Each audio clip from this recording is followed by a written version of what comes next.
Hi friends, it's the end of the week and I really want to get back in the habit of doing kind of weekly updates on my reading now that I'm reading more than one book again.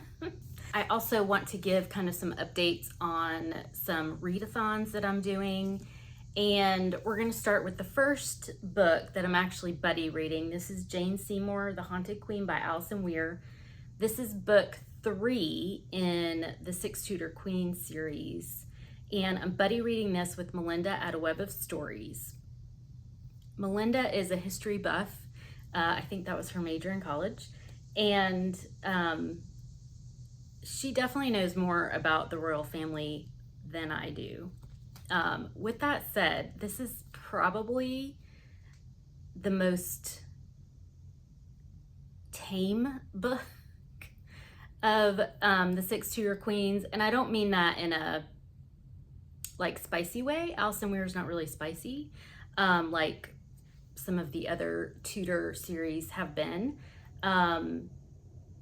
but Jane Seymour as a historical figure just seemed a lot calmer, and less happened in her life. There's less record of what happened in her life than the two previous queens, which was Catherine, who was the first queen, and then Anne Boleyn, who we know had a lot going on in her past and in her life in general.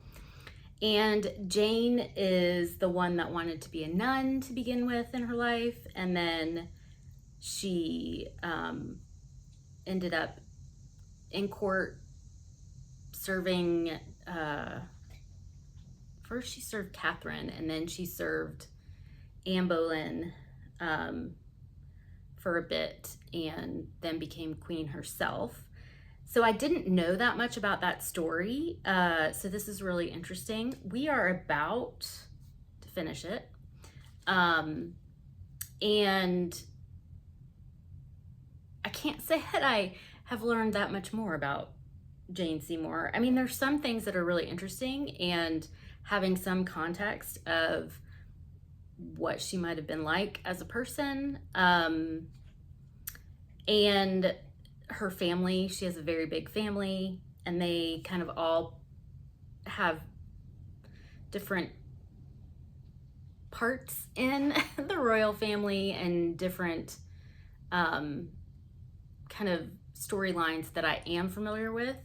Her family played a part in. I don't know if that makes sense, but I am enjoying this, and I'm listening to the audiobook, which I have listened to the other two in audiobook as well.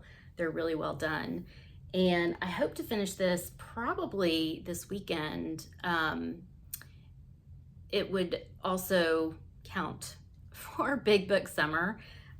Big Book Summer is hosted by Melinda and Sue Jackson. Sue Jackson created it like 10 plus years ago, and it's any book over 400 pages counts. In most summers, this is a readathon that happens during summer. It goes from Memorial Day to Labor Day, and most years I feel like I get maybe one big book in. This is actually going to be my second big book for Big Book Summer, and I don't know how fast I'll go into the fourth one. We'll see. But yes, I'm enjoying this and should have it done pretty soon. Let's talk about the DNF. So I'm doing Deckoftbrathon, which is a TBR game readathon that is hosted by Becca at Becca Books and Bujo and Chloe at Always Booked. And it's a fun little game. It's based off of Becca's TBR game, where you draw cards and the cards correspond with prompts. I will put the board here, the prompt board, and yeah, so you kind of pick your reads based on what prompt you get. There's two teams. The red team is the TBR team, where you draw your cards and create a TBR that way. And then the black team is the mood reading team, and it's just what it says. We draw cards as we go and just pick whatever we're in the mood for. And that's the team that I'm on. I have not completed a book yet. It is the first, well, it's the second week of July, I guess, because the first kind of fell early in the week. But my first draw was an ace, which is the free pick.